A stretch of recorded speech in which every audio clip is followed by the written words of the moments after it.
Analizamos a continuación, como el caso del transporte de energía convectivo, un elemento de volumen relacionado con un punto P a partir del cual o sobre el cual pasa el fluido con una velocidad v.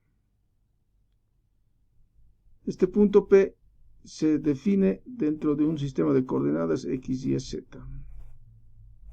Adicionalmente, el área transversal, en este caso al eje x, está asociado también a este punto una fuerza viscosa que actúa sobre este punto, siendo un vector también, que es el πx, el vector de densidad de flujo de esfuerzo viscoso en la dirección x. Es un vector que también tiene tres componentes, x, y, z. Bien. Sobre esta característica, este vector define la fuerza que actúa desde la parte anterior hacia la parte posterior de las capas de fluido, que permite que el fluido se mueva, generando un trabajo. Bien. Esta fuerza va a estar definida por esta ecuación. Como habíamos dicho antes, la fuerza sería el esfuerzo viscoso por el área, como hemos dicho anteriormente acá. La componente del esfuerzo viscoso por el área. En este caso, la componente del esfuerzo viscoso es πx y el área es ds.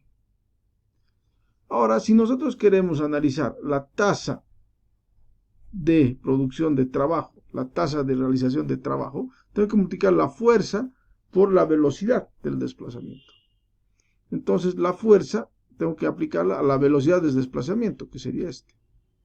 Bien, entonces, el trabajo estará asociada, es decir, la tasa de realización de trabajo estará asociada a una ecuación de este tipo. Esto, que sería la fuerza, producto escalar, por la velocidad. Bien. Esto yo lo puedo escribir de esta manera, que es similar, porque ds vendría a ser un área diferencial, no escalar. Puedo retirarlo de ahí. Otra manera equivalente es manejar esto de esta forma.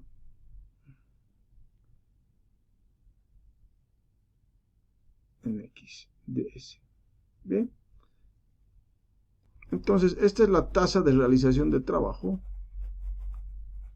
asociada a la fuerza que permite el movimiento del flujo, el flujo del fluido, asociado a x. Podemos hacer lo mismo para otras tres direcciones y vamos a tener tres componentes similares. Aquí tenemos el mismo esquema para y, es decir, este plano es perpendicular al eje y. Se genera sobre este punto P un esfuerzo viscoso, el vector del esfuerzo viscoso y, que es también un vector, conjunto con la velocidad del fluido, y el producto escalar de esta fuerza por la velocidad me da la tasa de realización de trabajo en y, que sería esta ecuación. Y lo mismo en z, esta área es perpendicular al eje z, tengo un esfuerzo viscoso, un vector de esfuerzo viscoso generado sobre este punto P y tengo una velocidad del fluido. Entonces, combinando la fuerza, que sería el esfuerzo por el área, escalarmente la velocidad, voy a tener la tasa de realización de trabajo también en esa dirección. Finalmente, puedo combinar estos tres componentes con vectores unitarios y tener el vector de densidad de realización de trabajo en el sistema. Por otro lado, si a la tasa de producción de trabajo que hemos determinado mediante esta expresión para cada uno de los componentes x, y, z, la divido entre el área sobre la cual se produce el trabajo, voy a tener la densidad de flujo de la producción de trabajo, que también tiene su equivalente energético. Entonces, la densidad de flujo va a ser la expresión con la que me voy a quedar y, por supuesto, desaparece el área. Bien, entonces podemos generar ahora sí las expresiones finales para cada componente. Bien, de esta manera tenemos las densidades de flujo para cada dirección, expresadas ahora sí en términos de los componentes de este vector x escalarmente los componentes del vector y. Estos son los componentes del vector pi, del vector de densidad de flujo viscoso, el vector de flujo viscoso, pi xx, pi xy, pi xz, escalarmente con cada componente x, y, z, que es el producto nada más, la suma de los productos de cada componente, que es un producto escalar, y esto se puede escribir en notación vectorial como el producto escalar entre el tensor de esfuerzo viscoso por el vector de velocidad, y con la componente exclusivamente x.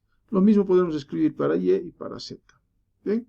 Teniendo esto, estos son vectores, o son, en realidad son componentes de un vector para cada dirección. Entonces puedo agrupar estos componentes con la notación vectorial para tener finalmente el vector de densidad de flujo de trabajo. Bien, como hemos dicho, estos son componentes de un solo vector, entonces si los sumamos operando con los vectores unitarios correspondientes a cada dirección, tengo finalmente el vector de densidad de flujo de trabajo. Bien, que sería un mecanismo adicional del transporte de energía. Entonces, al final nos quedamos con tres mecanismos: el mecanismo conductivo, el mecanismo convectivo, que es que es el vector de densidad de flujo de energía convectiva, que ya lo hemos visto, y finalmente el mecanismo de del transporte por trabajo, el vector de densidad de flujo de trabajo. Con esto podemos combinar todo en un solo vector para tener todo el panorama matemático del transporte de energía en un sistema. Bueno, entonces el vector de densidad de flujo de energía combinado quiere decir que combina los tres mecanismos: el mecanismo molecular o conductivo, el mecanismo convectivo debido al flujo global del fluido y el mecanismo asociado a la producción de trabajo. ¿Bien?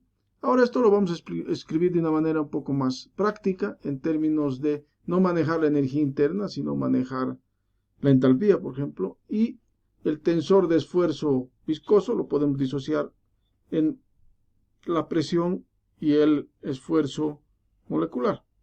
Entonces, este es el esfuerzo molecular, entonces vamos a disociarlo de esa manera. Bien, el esfuerzo molecular, el esfuerzo de transporte de cantidad de movimiento molecular, se divide en esfuerzo de presión y esfuerzo viscoso.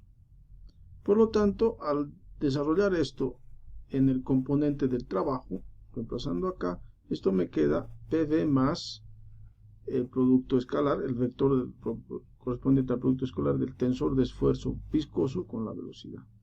¿Okay? Estamos reemplazando nada más que esto aquí.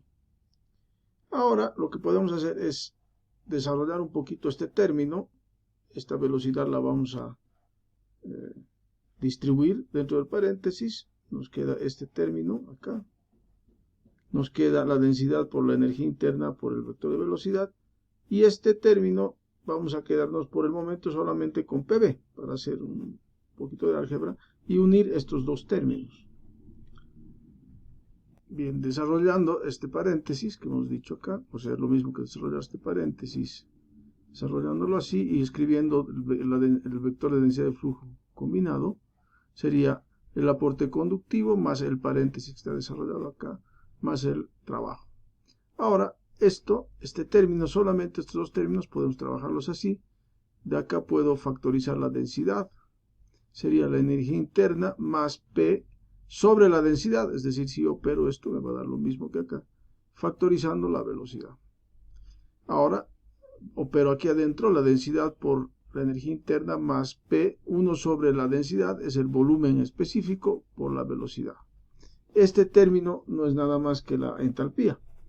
Entonces, este término se transforma en la densidad por la entalpía específica por la velocidad. Bien, con eso ya puedo reescribir mi ecuación finalmente con una manera más práctica, considerando ya la velocidad. Entonces tengo el componente del calor conductivo más nuevamente un medio, acá estaría densidad, velocidad al cuadrado, más tengo la densidad por la entalpía específica por la velocidad, que estaría factorizando junto con esta, ¿no? Esta con esta, más el componente del trabajo. Y esta sería la forma final de la ecuación de la densidad de energía combinada, que utilizaremos ahora a continuación para trabajar los balances de energía en sistemas tanto en una sola fase, en sólidos o también en sistemas con fluidos. Y para terminar, podemos mostrar esta ecuación que es un resumen de la notación para las densidades de flujo de energía. Tenemos el símbolo, que sería esta parte, o si quieren la parte con energía interna, que corresponde al vector de densidad de flujo de energía convectiva, Q, vector de densidad de flujo de molecular térmico o conductivo. Este término sería el vector de densidad de flujo molecular por trabajo. Combinando los tres tenemos esta ecuación y trabajando en términos de entalpía tenemos y densidad de flujo. Entonces acá el esfuerzo molecular se utiliza acá el esfuerzo viscoso y en vez de la energía interna utilizamos la entalpía. Bien, entonces con eso habríamos concluido esta etapa y pasaremos ya a los balances de voltura en transporte de energía.